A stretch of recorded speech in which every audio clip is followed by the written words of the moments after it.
The most valuable things a family leaves behind are almost never the things you can see. That was the sentence Daniel Brooks found himself repeating under his breath as he stood in front of the weathered two-story farmhouse for the first time in nearly 18 years, although he did not believe a single word of it. To him, the place looked exhausted. The white paint had faded into dull gray. Several porch boards sagged beneath years of harsh Midwest winters. The old maple tree beside the driveway stretched over the roof like tired arms refusing to let go. The mailbox leaned at an angle, its numbers barely readable beneath layers of rust. Every memory he had tried to outrun seemed trapped inside those walls, waiting patiently for him to come back. His father's funeral had ended only 3 hours earlier. Most relatives had already driven away, eager to return to lives that had continued moving long before Harold Brooks took his final breath. Daniel wished he could do the same. Instead, he unlocked the front door with the small brass key his father's attorney had handed him that morning. The hinges groaned as if the house itself recognized him after all these years. The air inside carried the familiar scent of cedar wood, old books, and dust that had settled quietly over forgotten decades. Nothing had changed. The faded recliner still faced the stone fireplace. The grandfather clock still ticked with impossible precision. Even the coffee mug sitting beside the kitchen sink looked as though Harold might walk in at any moment to finish what he had left behind. Daniel looked around without emotion. To him, every room represented another repair bill, another expense, another reminder of why leaving this town had been the smartest decision he had ever made. His 13-year-old daughter Emma stepped inside behind him, carefully closing the door. Unlike Daniel, she did not see a broken house. She saw photographs lining the hallway, handmade quilts folded over furniture, shelves filled with worn novels, and sunlight slipping through dusty curtains in soft golden beams. "It feels like someone is still here," she whispered. Daniel forced a tired smile. "That is called old furniture." Emma did not laugh. She slowly walked toward a collection of framed family photographs. Most had faded with age, but one caught her attention immediately. Her grandfather stood on this very porch decades earlier, smiling beside a younger Daniel who could not have been older than 8. They both looked genuinely happy. She glanced back at her father, comparing the man in the photograph with the quiet stranger standing beside her now. They barely looked like the same person. A knock interrupted the silence. Daniel opened the front door to find Brian Carter waiting on the porch. Brian had become one of the busiest real estate agents in the county, and he had already heard the news before the funeral announcement reached the local newspaper. "Daniel," Brian said with a professional smile, extending his hand. "I figured you would want to move quickly." Daniel nodded. "I do." Brian looked past him into the house before speaking again. "Honestly, the building itself does not have much value anymore. The foundation is old. The plumbing probably needs replacing. The roof has maybe another year or 2. Buyers around here will mostly be interested in the land." Daniel folded his arms. "So what are we talking about?" Brian pulled out a tablet and scrolled through recent sales. "If everything goes smoothly, maybe $130,000. Honestly, that is probably optimistic." Daniel did not hesitate. "List it." Brian seemed relieved. "I can have photographers here tomorrow morning."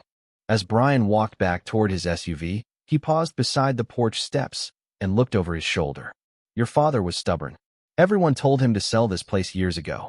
Never understood why he held on to it." Daniel watched him drive away before quietly replying to no one in particular. "Neither did I." Inside the house, Emma continued wandering from room to room. Every object seemed carefully placed rather than forgotten. The books on the shelves had handwritten notes tucked between pages. The dining table remained perfectly centered beneath the hanging light. Even the old radio in the corner appeared ready to play if someone simply turned the dial. She could not explain why, but nothing about the house felt abandoned. It felt preserved. As the late afternoon sunlight stretched across the hardwood floor, Emma stopped in front of a large family portrait hanging above the fireplace. Something about it seemed unusual. Not the smiling faces, not the faded frame. It was the way her grandfather's eyes appeared fixed on something beyond the camera, almost as if he had wanted future generations to notice something no one else ever did. Emma stared for several seconds before quietly saying, "Dad, are you sure Grandpa wanted this house sold?" Daniel never looked up from the stack of paperwork waiting on the kitchen table.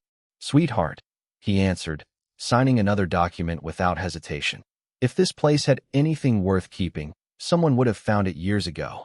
Neither of them noticed the faint draft drifting through the living room, or the nearly invisible scratch marks hidden beneath the edge of the old fireplace rug.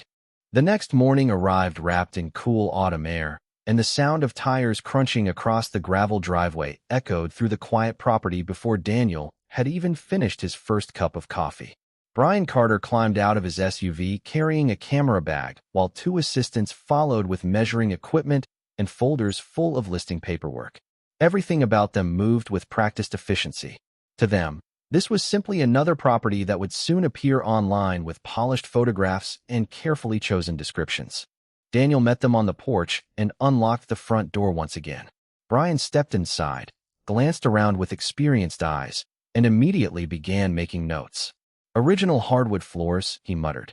Fireplace is attractive, but buyers will probably renovate. Kitchen needs a full update. Bathrooms definitely need work. Every sentence sounded less like an observation and more like another reason to lower the asking price. Daniel simply nodded. He had expected as much. He wanted the process over as quickly as possible. While the photographers adjusted lights and captured each room from every possible angle, Emma wandered quietly through the house, careful not to interrupt anyone. She noticed that every visitor looked at the home differently than she did. They measured walls. They estimated repair costs. They discussed resale value. Nobody stopped to read the handwritten labels beneath old family photographs or examine the collection of postcards pinned beside the kitchen calendar. It was as though everyone had become blind to the life that had once filled these rooms. Brian eventually joined Daniel near the dining room window. I have already spoken with a few investors, he said. One developer is interested because the lot is almost half an acre. Another wants to tear everything down and build a larger home. Daniel looked toward the backyard where the maple tree cast a long shadow across the grass. How soon could it sell?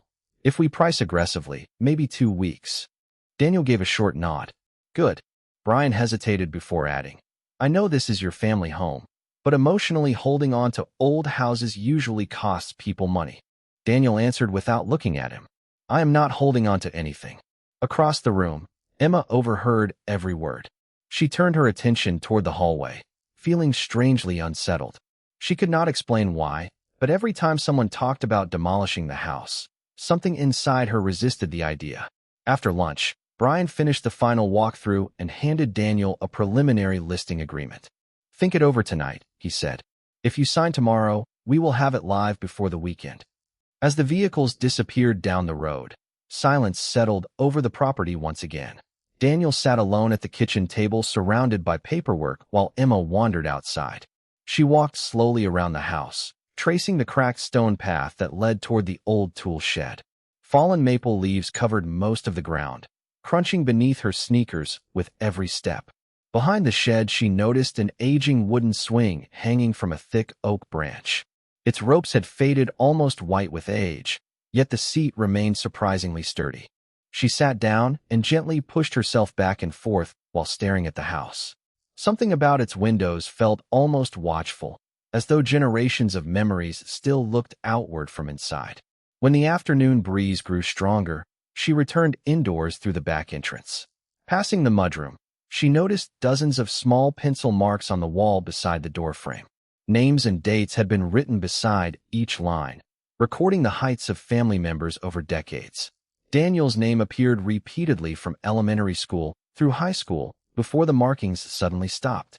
Emma placed her fingertips against one of the faded measurements. Grandpa kept all of these, she whispered. Curious, she continued exploring until she entered the living room once more. The large portrait above the fireplace still held her attention. Standing directly beneath it this time, she noticed that the frame itself seemed slightly crooked.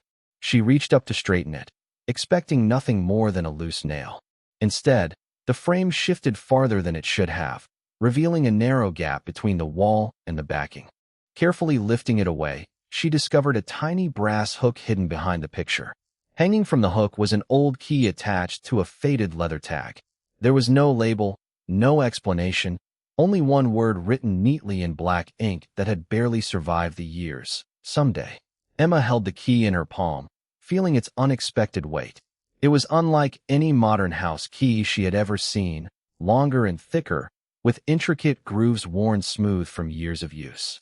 She hurried into the kitchen, where Daniel remained focused on legal documents. "Dad," she said softly, placing the key beside his coffee mug. Daniel barely glanced up. "Probably belongs to an old cabinet." Emma shook her head. "Then why hide it behind Grandpa's picture?" Daniel finally looked at the key, studying it for a brief moment before sliding it aside with the rest of the paperwork. "People hide strange things all the time." Emma picked it up again. "But he wrote one word on it." Daniel sighed. "What word?" She turned the leather tag toward him. He read it silently. For the first time since returning home, the confident expression on his face disappeared, replaced by a look he could not quite explain, because despite everything he believed about the house, he suddenly remembered hearing his father say that exact same word many years ago, followed by a promise Daniel had completely forgotten. Daniel stared at the worn leather tag for several long seconds before quietly taking the key from Emma's hand. The single word written across it had awakened something buried deep inside his memory, not a complete memory, but scattered fragments that refused to fit together. He could almost hear his father's voice from decades earlier, calm and patient as always. Harold had knelt beside him when he was just a little boy and placed one hand on his shoulder. "Someday," he had said with a gentle smile, "when the time is right, you will understand why some doors stay closed." At the time, Daniel had laughed because he thought his father was talking about one of the locked storage closets upstairs. He had forgotten the conversation almost immediately, or at least he believed he had. Now those words returned with surprising clarity. Emma watched his expression change. "You remember something, do not you?" she asked. Daniel hesitated before answering. "Maybe. I am not sure." He turned the heavy brass key over in his palm. The metal was cool despite sitting inside the warm house. Years of use had polished its edges smooth, yet there was almost no rust anywhere on it, as though someone had intentionally protected it. "Do you know what it opens?" Emma asked. Daniel slowly shook his head. "No, but my father never kept anything without a reason." The answer surprised even him. Less than 24 hours earlier, he had dismissed nearly everything inside the house as outdated clutter. Now he found himself studying a forgotten key as though it might answer questions he had never thought to ask. Emma smiled slightly. "Then maybe we should find out." Daniel looked toward the stack of real estate documents still spread across the kitchen table. Brian expected the signed listing agreement the following morning. Every practical part of his mind insisted there was no reason to waste time chasing old mysteries. Yet another part of him, one he had ignored for years, quietly suggested that selling the house before understanding his father's final intentions might become a decision he would regret forever. "1 hour," Daniel finally said. "We look for whatever this belongs to, and then we finish packing." Emma nodded immediately. They began searching room by room. Every cabinet, every drawer, every closet was checked carefully. The key fit nothing. Upstairs they tried every bedroom door, every old trunk in the attic, even an antique writing desk that had belonged to Daniel's grandmother. Nothing matched. As the afternoon wore on, Daniel grew increasingly frustrated. "Maybe Brian was right," he muttered. "Maybe it is just an old decorative key." Emma did not answer immediately. Instead, she looked thoughtfully around the living room once more. Something still bothered her. She walked back toward the fireplace where the family portrait remained leaning against the wall after she had removed it the day before. Kneeling beside the hearth, she ran her fingers across the hardwood floorboards until she reached the edge of the large braided rug. Without saying anything, she slowly folded one corner back. Beneath it, faint scratches crossed the floor in narrow parallel lines. They looked too straight to be random damage. Daniel noticed her studying them. "What is it?" Emma pointed toward the marks. "These were made by something heavy moving over the floor. They stop right here." Daniel crouched beside her. The scratches led directly toward the stone fireplace before disappearing beneath its wide base. He frowned. "That does not make sense." Together they examined the fireplace more closely. Along one side of the stonework, Daniel noticed a tiny metal ring almost completely hidden by decades of soot and dust. It blended so perfectly into the surrounding stone that no one would ever notice it without looking from exactly the right angle. He pulled gently. Nothing happened. He tried again with more force. Still nothing. Emma handed him the brass key without speaking. Daniel stared at the small ring, then at the unusually shaped key. His pulse quickened. There was only one keyhole visible anywhere nearby, concealed behind a loose stone tucked into the lower corner of the fireplace. Carefully removing the stone revealed an old iron lock that had clearly not been seen in years. Daniel swallowed hard. "I cannot believe this," Emma whispered. "Try it." The key slid into the lock with almost no resistance. For one long moment, Daniel simply held it there, uncertain whether he wanted to know what waited beyond whatever mechanism his father had hidden all those years ago. Finally, he turned it clockwise. A deep metallic click echoed from somewhere beneath the floor. The sound was followed by another, farther away, then another, as though several hidden locks had released one after another inside the foundation of the house. Dust drifted gently from the ceiling. The fireplace itself did not move, but a section of the hardwood floor beside it shifted barely half an inch with a quiet scrape. Daniel and Emma looked at each other in complete silence. Slowly they pushed the heavy rug farther aside. What had always appeared to be ordinary flooring was actually a perfectly fitted wooden hatch with an iron pull recessed into its center. Years of craftsmanship had hidden every seam so completely that even Daniel, who had grown up in this house, had never realized it existed. He wrapped both hands around the iron handle and lifted. The hatch resisted at first, then slowly rose with the long groan of old wood separating after decades untouched. Cool air flowed upward from the darkness below, carrying the unmistakable scent of cedar, old paper, and time itself. As sunlight reached the opening, the top few wooden steps of a staircase emerged from the shadows, descending into a hidden room that none of them had ever known was beneath the house.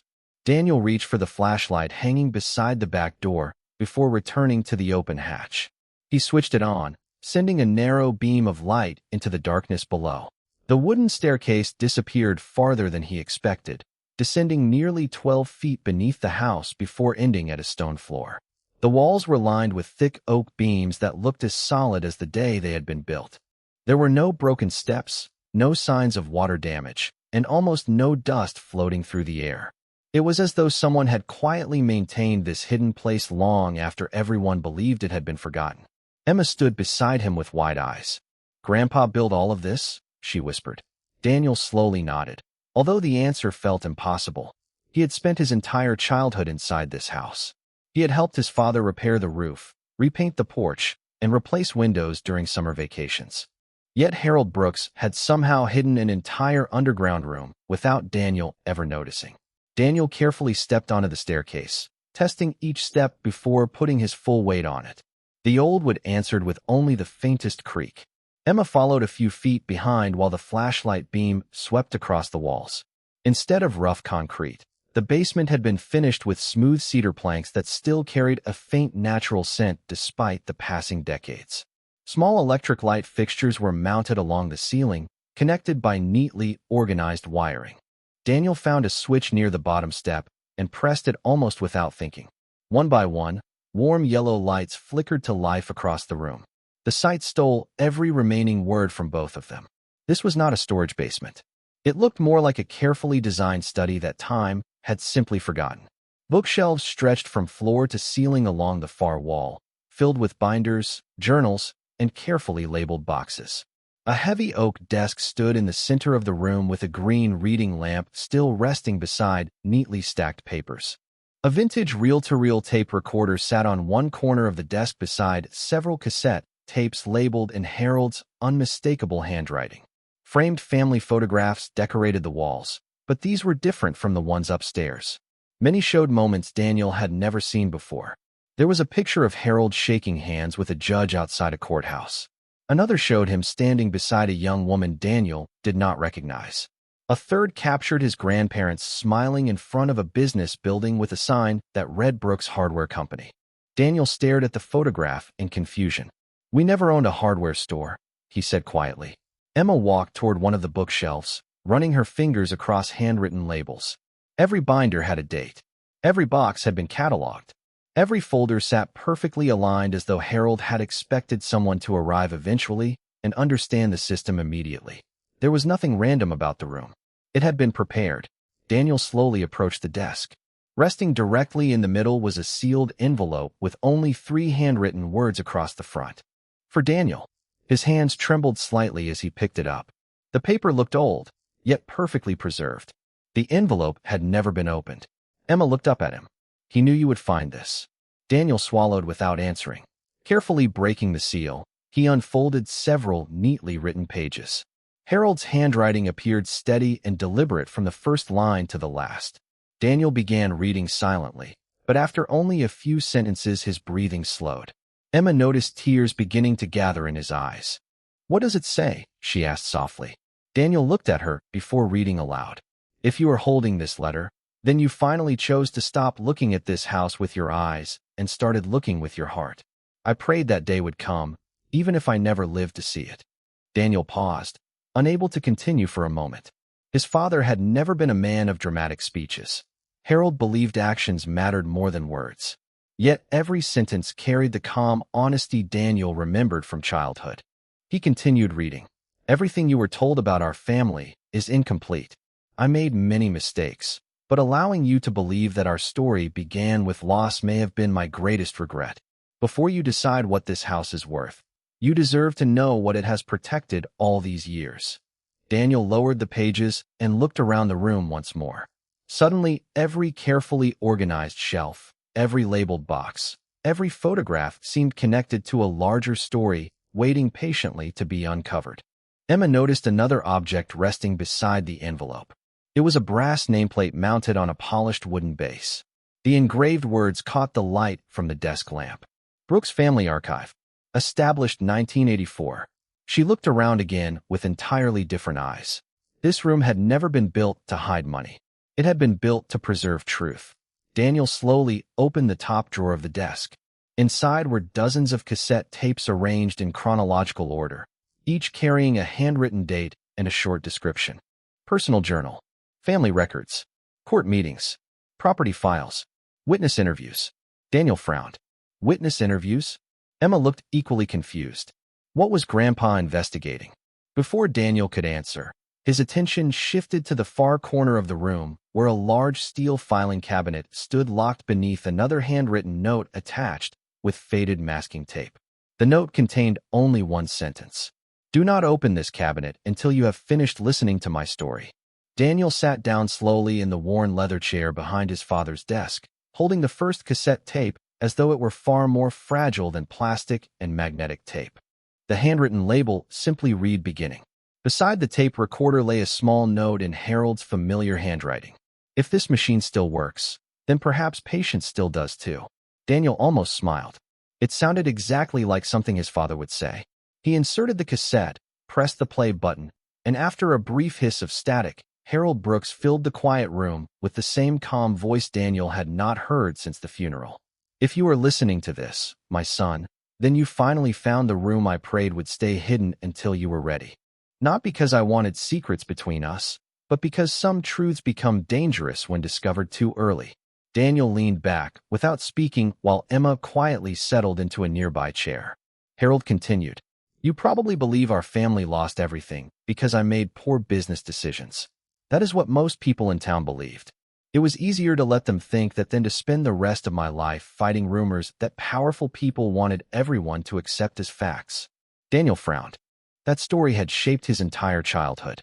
He remembered neighbors whispering that Harold had destroyed the family finances through bad investments and stubborn pride. Even Daniel himself had believed it. Harold's voice continued with remarkable steadiness. "Before you were born, your grandparents owned Brooks Hardware Company. It was never the biggest business in the county, but it was honest, profitable, and respected. More importantly, the land beneath that business had been in our family for nearly 80 years. It represented more than property. It represented independence." Emma glanced toward the old photograph on the wall showing Harold standing proudly beside the storefront. Suddenly the image made sense. Daniel listened without moving. Then came an offer to purchase the land. Several local investors wanted the entire block for commercial development. Your grandfather refused because he believed some things should not be sold simply because someone offered enough money. Within months, everything changed. Harold paused for several seconds before continuing. Paperwork disappeared. Financial records were altered. Contracts appeared carrying signatures your grandfather never wrote. Debts that never existed suddenly became legal obligations. People we had trusted for years quietly stepped away. By the time the courts became involved, almost every piece of evidence supporting our side had vanished. Daniel slowly closed his eyes. He had never heard any of this before. Harold sighed softly on the recording. Your grandfather died believing he had failed everyone. I promised him I would find the truth, even if it took the rest of my life. The tape clicked briefly before continuing. I could have spent every dollar hiring investigators and attorneys. Instead, I chose something slower. I collected every receipt, every newspaper clipping, every witness statement, every public record, every letter, every conversation that might one day reveal what really happened. I built this archive because memories fade, but documents do not. Daniel looked around the room with entirely different understanding. Every carefully labeled binder represented years of patient work. Every organized shelf reflected thousands of quiet hours his father had spent alone after everyone else had given up.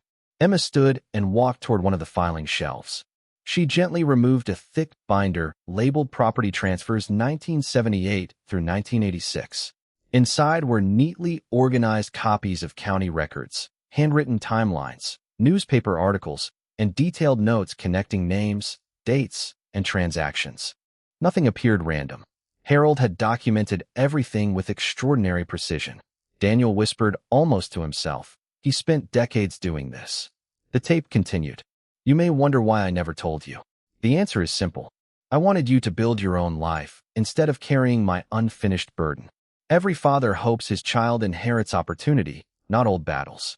I hoped I would solve this before you ever needed to know. Daniel lowered his head. For years he had quietly resented Harold for seeming emotionally distant. He had mistaken long evenings spent downstairs as indifference, never imagining his father had been preserving the family's history one document at a time. Harold's voice softened. If I failed to finish what I started, then I ask only one thing. Do not seek revenge. Seek truth. Revenge creates another generation of pain. Truth gives every generation a chance to heal. The recording ended with another brief hiss before silence returned to the room. Neither Daniel nor Emma spoke for several moments. Finally, Emma looked toward the locked steel cabinet in the corner. Grandpa was not hiding from the past, she said quietly. He was protecting it until someone could understand it. Daniel slowly nodded. And I spent 18 years believing he had nothing worth leaving behind. He stood and walked toward the nearest bookshelf, selecting another binder almost at random. Its title immediately caught his attention. Missing Original Deeds. Inside the front cover was a handwritten note attached with a paper clip. It read, If you are reading this, then you are closer than I ever was. The final piece of evidence is not in these binders. It has been hidden somewhere no one would ever think to search. Grace Sullivan will know why. Daniel read the final sentence again, making sure he had not misunderstood it. Grace Sullivan will know why. The name stirred a faint memory, but not enough to place it. He searched through the shelves until he found a slim binder labeled Contacts. Inside, every person Harold had worked with over the years was listed alphabetically with handwritten notes beside each name. Daniel quickly found Grace Sullivan. Attorney. Trusted. Never stop believing. Call only when you understand the whole story. Beneath the note was a phone number, remarkably unchanged except for a newer pin marking beside it with the word current. Daniel looked at Emma. I think we need to make a phone call. Less than an hour later, a silver sedan pulled into the driveway. Grace Sullivan stepped out carrying a leather briefcase that looked nearly as old as the house itself. She appeared to be in her late 60s with neatly tied silver hair and kind but observant eyes that seemed to notice details most people ignored. She paused before walking toward the porch, taking a long look at the farmhouse. He finally brought you down there, did he? She asked quietly before Daniel had said a single word. Daniel stared at her in surprise. You knew about the room? Grace smiled gently. I helped him organize it almost 30 years ago. Emma's eyes widened. Then you know everything? Grace slowly shook her head. No. Harold never wanted any one person to know everything. He believed truth survived longer when it was shared carefully instead of trusted entirely to one individual. Daniel led her downstairs into the hidden archive. The moment Grace entered the room, her expression softened. She slowly ran her hand across one of the bookshelves before looking toward Harold's desk. He kept his promise, she whispered. Every document is exactly where he said it would be. Daniel handed her the handwritten note mentioning her name. She read it silently before placing it back on the desk. Then he knew he was running out of time. Daniel finally asked the question that had been building since the recording ended. Was my father telling the truth? Did someone really steal everything from our family? Grace looked directly into his eyes. Your father spent 35 years refusing to accuse anyone without proof. That is why most people stopped listening to him. He never wanted sympathy. He wanted evidence. She opened her briefcase and carefully removed a thin folder protected inside a clear plastic sleeve. I have been keeping this because Harold asked me to hold it until the day you found the archive. Daniel accepted the folder carefully. Inside was a faded newspaper article from more than 40 years earlier announcing the sudden bankruptcy of Brooks Hardware Company. Across the margin, Harold had written only 6 words. This article changed everything. Grace pointed toward the article. Look at the publication date. Daniel examined it more closely. His forehead tightened. It was printed 3 days before the bankruptcy hearing. Grace nodded. Exactly. The newspaper somehow reported the outcome before the court officially ruled. Harold believed that was impossible unless certain people already knew what the decision would be. Daniel looked up in disbelief. Grace continued. That article was one of the first pieces that convinced him something larger had happened. But suspicion alone never wins in court. Evidence does.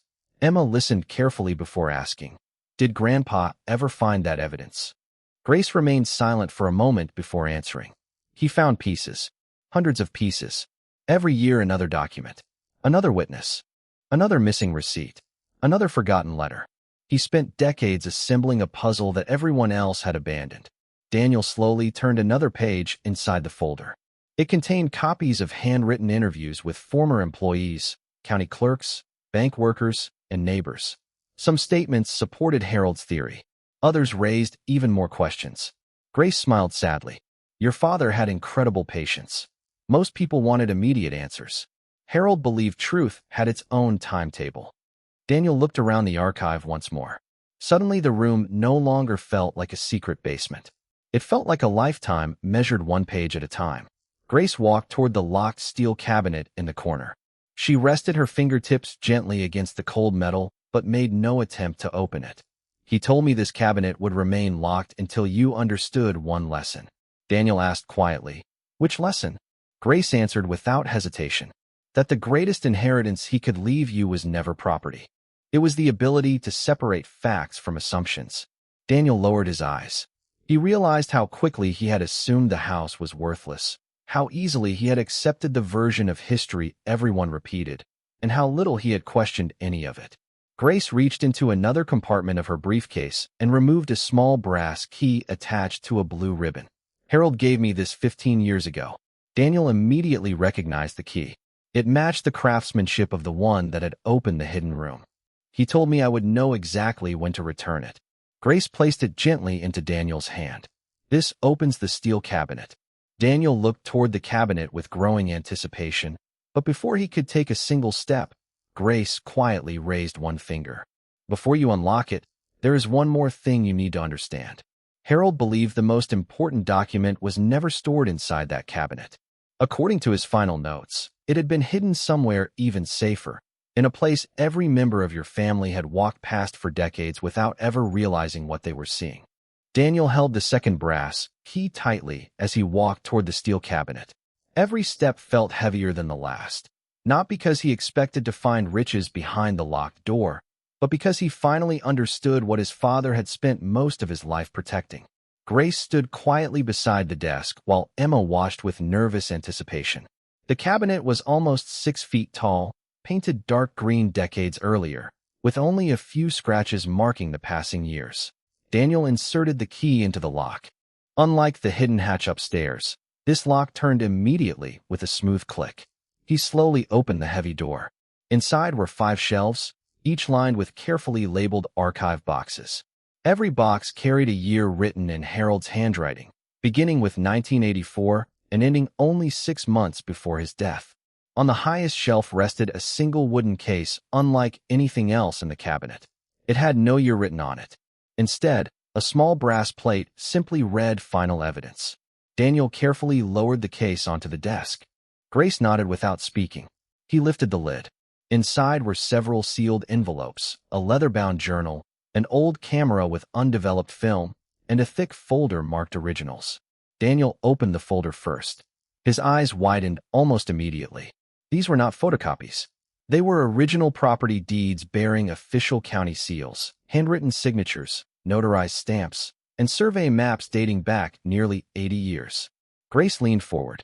Harold spent almost 3 decades trying to recover those documents. Daniel looked up in disbelief. Where did he find them? Grace slowly shook her head. He never told me. He only said that truth has a strange habit of surviving where greed forgets to look. Emma carefully examined one of the survey maps. If these are the originals, then everything people believed about the land, Grace finished the sentence, was built on false records. Daniel continued searching through the folder. There were signed affidavits from former county employees, handwritten statements from retired surveyors, banking correspondence, and legal opinions prepared over many years.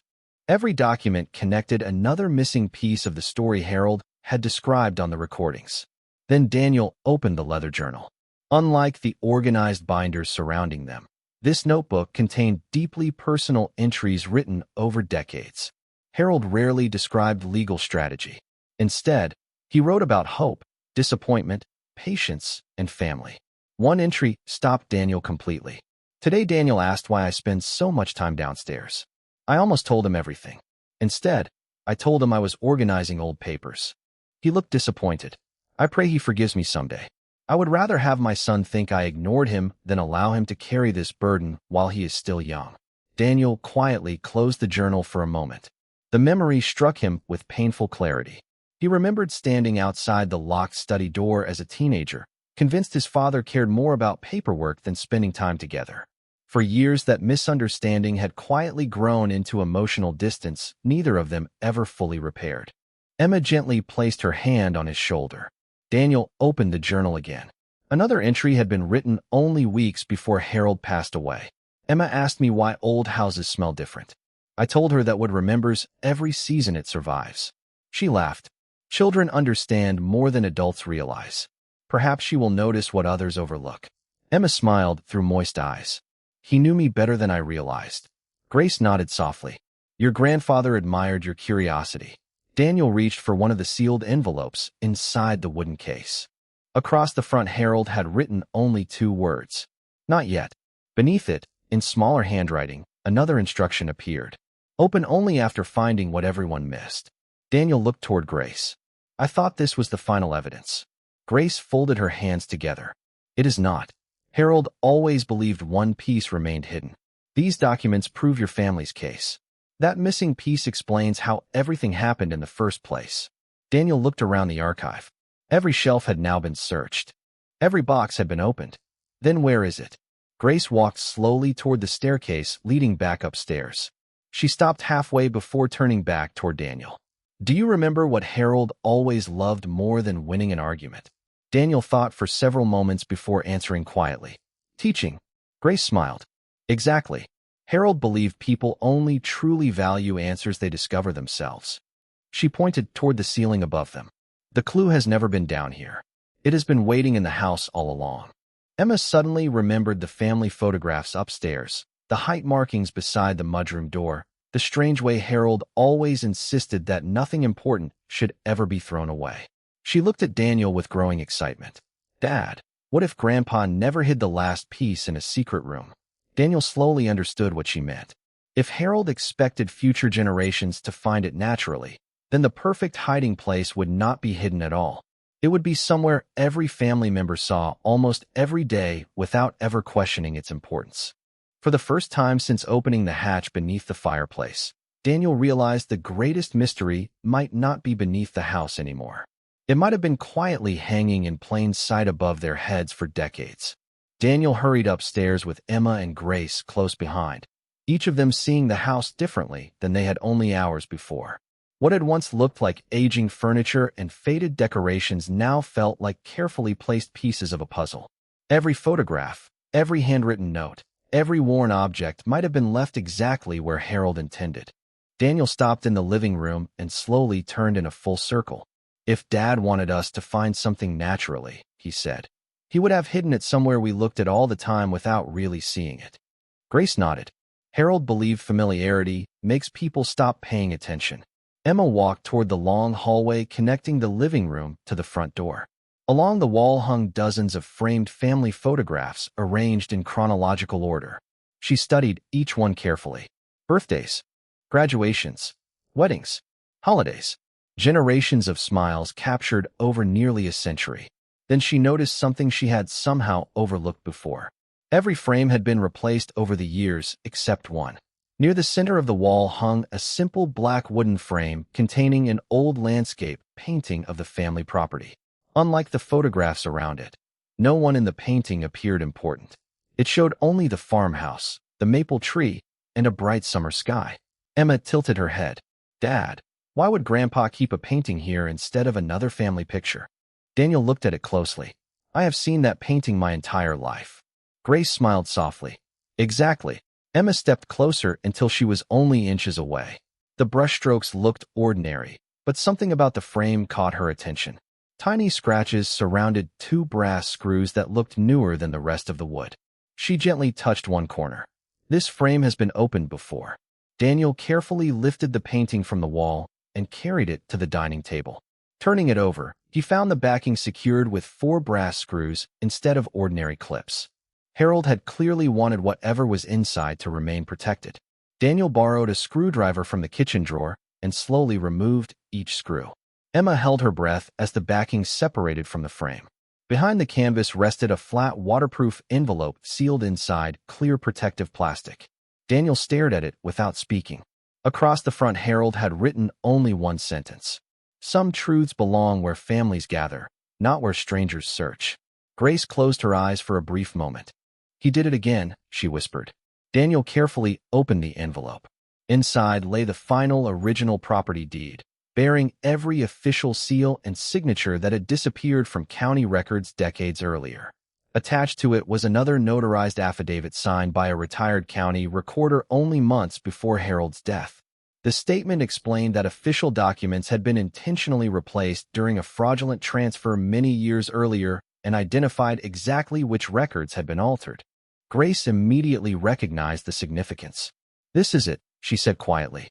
With the original deed, the sworn affidavit, and everything Harold preserved downstairs, the entire timeline finally becomes complete.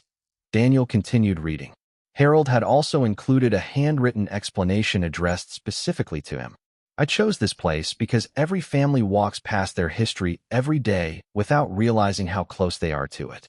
If you found this, then you finally stopped searching for something valuable and started understanding why it mattered. Daniel felt an overwhelming mixture of gratitude and regret.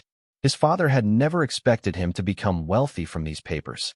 He had simply wanted the truth to survive long enough to reach someone willing to protect it. Grace immediately began organizing the documents across the dining table. She compared signatures, dates, property maps, tax records, and notarized statements with the evidence collected downstairs. Every page fit perfectly into Harold's decades-long chronology. There were no contradictions, no missing links. The archive was complete. Grace looked up with quiet confidence. Tomorrow morning, I will file a petition requesting judicial review of the historical property records. We finally have enough authenticated evidence to reopen everything. Daniel looked toward the front window where Brian's real estate sign still leaned against the porch railing, waiting to be installed. Less than 48 hours earlier, he had wanted nothing more than to erase this house from his life. Now he understood that selling it before opening the hidden room would have buried his family's history forever. Emma picked up the listing agreement still sitting on the kitchen counter. Without saying a word, she handed it to her father. Daniel looked at the unsigned pages for several seconds before calmly tearing the agreement in half. He placed the pieces into the recycling bin beside the pantry. This house is not for sale, he said quietly.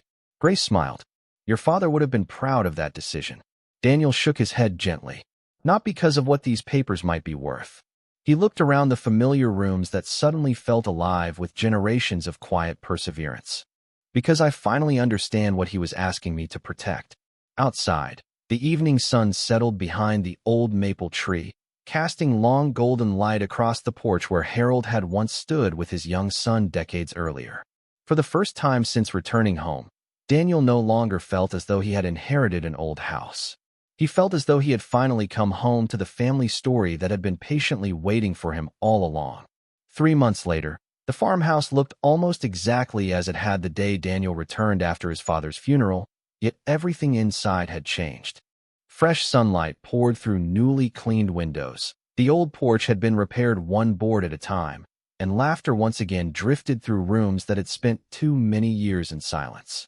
Daniel had deliberately restored the house without erasing its history. The scratches on the mudroom wall showing generations of family heights remained untouched. The grandfather clock still marked each passing hour with steady confidence. The landscape painting had been carefully returned to its place in the hallway after the original documents were transferred into a secure archive. Anyone walking through the house would simply see an ordinary family home. Only Daniel, Emma, and Grace knew how many lives had quietly shaped every corner. Grace's legal petition had done exactly what Harold had hoped it would. Independent experts authenticated the original deeds, the notarized affidavit, the preserved financial records, and decades of supporting evidence collected inside the hidden archive. County officials agreed to reopen the historical property review, acknowledging that critical records from decades earlier had been incomplete and that Harold Brooks had preserved documentation of extraordinary importance. The process required patience, but for the first time in nearly 40 years, the official record finally reflected the truth instead of assumptions repeated through generations.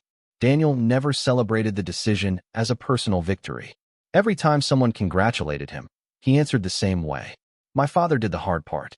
I simply finished listening." News of the restored family history slowly spread through the town.